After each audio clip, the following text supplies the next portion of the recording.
everything's going to go south, and you're going to say, this is it. This is how I end.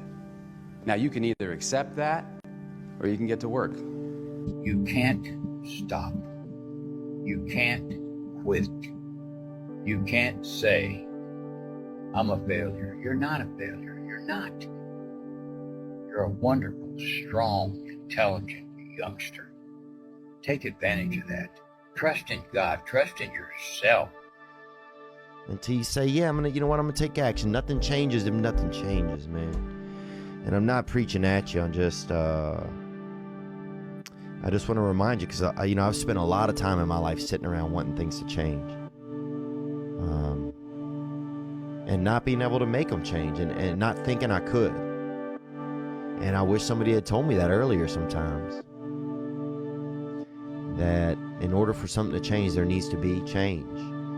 You cannot stand still, because the world moves away from you if you stand still. And there's no stasis, there's only backwards. And so if you're not moving forwards, then you're moving backwards. How much harder will you work in this offseason now to get back to the championship?